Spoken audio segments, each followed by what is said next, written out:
श्री चिंताहरण काले हनुमान जी महाराज की। मंडल का नाम भी बड़ा सुंदर है, 56 भोग महिला मंडल। क्या सुंदर नाम, क्योंकि करते भी सुंदर ही काम है। सुंदरकांड का पाठ करते, 7 कांड है ये रामचरितमानस, और जिस जिसका जो जो कांड का नाम है वैसा वैसा उसमें फल है।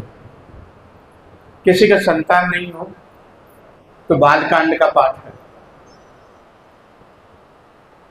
किसी को राज्य चाहना हो, शासन चाहना हो, अयोध्या कांड का पाठ है, किसी से मित्रता करनी हो, दुश्मनी हो गई हो तो उन्हें किष्किंधा कांड का पाठ है, और सभी प्रकार के थोड़े थोड़े फल चाहिए तो उन्हें सुंदर कांड का पाठ करना चाहिए, क्योंकि सुंदर कांड है, इसमें सब चीज सुंदर है। औरों में सुंदर हो या ना हो, लेकिन सुंदर कांड में सब चीज सुंदर है। पहले तो वर्षा अग्रवाल जी को एवं इनकी महिला मंडल को सबको बधाई। आप सब लोगों ने आपका अपना स्थान या सब समझ करके यहाँ कार्यक्रम किया, इसके लिए मंगल बधाई। सबके घर में शुभ हो, श्रेष्ठ हो, और ठाकुर जी सबके ऊपर कृपा बरसाते रहे। दिन में मौसम थोड़ा सा क्यों अब थोड़ा सा हो रहा था, लेकिन बरसात आ गई, सोने में सुहागा हो गया, सब आनंदित हो गए। सुंदर कांड एक ऐसा कांड है जिसमें हमें जो जैसी चाहिए इच्छा वो सब फल प्राप्त हो। देखिए, सबसे पहले इसमें क्या होता है, जामवंत के वचन सुनाए सोनी हनुमंत हृदय अति भाई। जामवंत जी का ही वचन था जिसको सुनकर हनुमान जी महाराज अति प्रसन्न हो गए। जामवंत जी ने हनुमान जी महाराज को उनके बल का याद दिलाया, बल कि तुम में कितना बल है, तुम में कितनी कैपेसिटी है, तुम कितना सब कुछ कर सकते हो।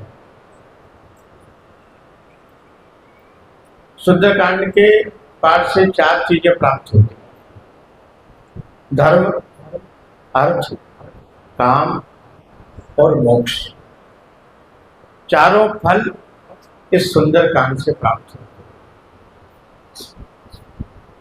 धर्म का पारायण होना विभीषण से सीखा, विभीषण ने हनुमान जी से सीखा, और वह तत्काल राम जी की शरण में आ गए, धर्म का पालन किया। आर्थिक दृष्टि से मजबूत होना है तो हनुमान जी को याद करना पड़ेगा। क्यों? अष्ट सिद्धि नव निधि के दाता, असबर दीन जानकी, सब प्रकार के सिद्धियों को देने वाले हैं,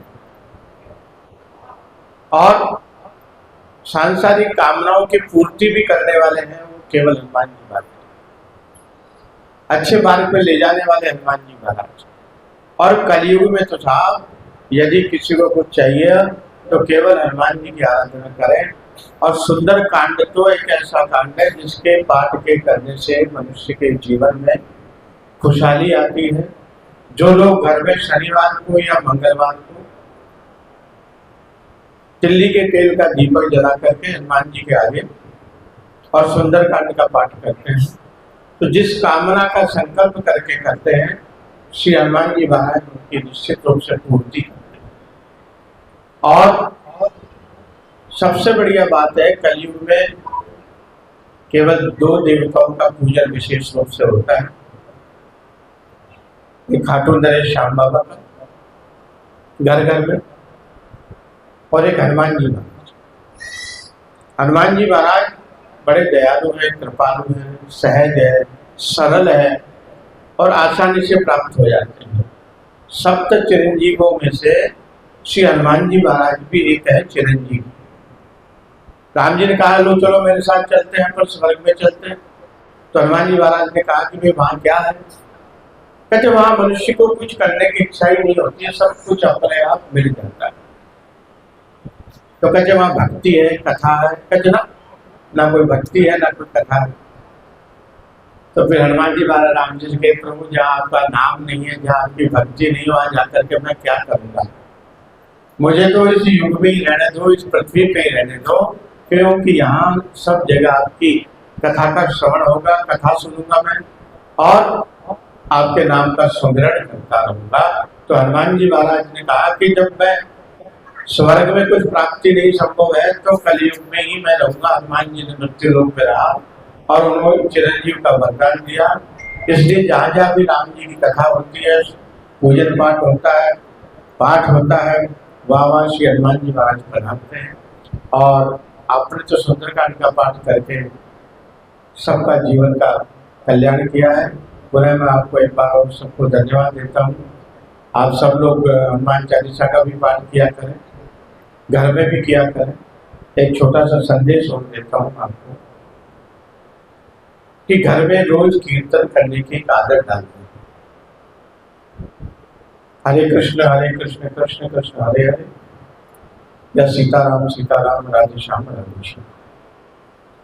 घर के परिवार के सब लोग बैठ जाए सोने से पहले और 10 मिनट केवल बैठ करके हरिनाम कीर्तन।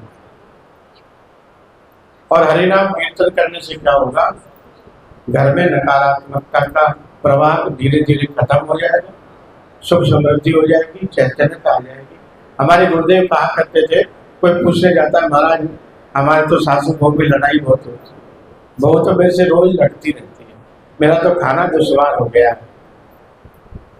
तो गुरुदेव कहा करते थे, बेटा कोई बात नहीं, तुम तो रामायण का पाठ किया, एक मास पारायण रामायण का कर लिया करो और बहू को पास में बिठा लिया करो। सासू बोली, बहू को पास की बात दूर छोड़ो, मैं तो कहते ही हो तो अपना रूप दिखाने लग जाती है। अब मैं बूढ़ी भैया क्या कहूँ क्या नहीं कहूँ। तो गुरुदेव हंस के मुस्कुरा के कहते हैं, कोई बात नहीं है, तुम तो पाठ करो राम जी के आगे, फोटो के आगे बैठ के थोड़ा जोर जोर से बोल लिया। तो जहां भी वो बैठी हुई होगी कमरे में, उसके पास आवाज जाएगी और धीरे धीरे धीरे धीरे धीरे धीरे धीरे उसका मन, बुद्धि, उसके विचार बदलने लग जाएंगे और एक दिन वो खुद ही आकर के तुम्हारे साथ पाठ करने के लिए बैठ जाए। उस बुढ़िया ने ऐसा ही किया, जोर जोर से बोलती और कीर्तन भी करती रहती बीच बीच में। महीना 15 दिन तो वो थोड़ी सी छटपट आई, कानों में उसको बर्दाश्त नहीं हुआ, लेकिन भगवान का नाम था इसलिए कुछ ज्यादा कह नहीं पाती थी, वो भी डरती थी कि भगवान तो भगवान है। धीरे धीरे धीरे धीरे उसके मन में ऐसा विचार आने लग गया और एक दिन वही बहू जो है सासू के साथ में बैठ करके भगवान के आगे रामायण का पाठ करने लग गई और जीवन सुखमय हो गया। अब आप इससे ये सीख लें, किसी की सासू परेशान करती हो या किसी की बहू परेशान करती हो, कोई भी परेशान करता हो तो सुंदरकांड का पाठ कर लें आप रोज, या रामायण का एक मास पारायण रोज कर लें, या रोज कीर्तन कर लें 10 मिनट बस। अगर बहू कमरे से बाहर नहीं आ रहे कीर्तन के टाइम में तो आप कोई बात नहीं, जोर जोर से बोलते रहो, धीरे धीरे धीरे धीरे घर में परिवर्तन आए। ये रामचरितमानस हमारे कलयुग में एक कल्प वृक्ष है। इससे जो जो हम चाहे फल, वह सारे फल हमें प्राप्त हो सकते हैं। पुनः मैं इस महिला मंडल को, मंडल के समस्त भक्तों को शुभ मंगल कामना देता हूँ। ऐसे ही साल में एक बार आप अपना यहाँ 56 भोग महिला मंडल का कार्यक्रम कर लिया करें तो बहुत बहुत अच्छा रहेगा। जो असुविधा हुई उसके लिए हम लोग क्षमा चाहते हैं और आगे भी ऐसे ही कृपा बरसाते रहें। सर्वे भवन्तु सुखिनः, सर्वे सन्तु निरामयाः, सर्वे भद्राणि पश्यन्तु मा कश्चित् दुःखभाग् भवेत्। ओम शांति, ओम शांति, ओम शांति।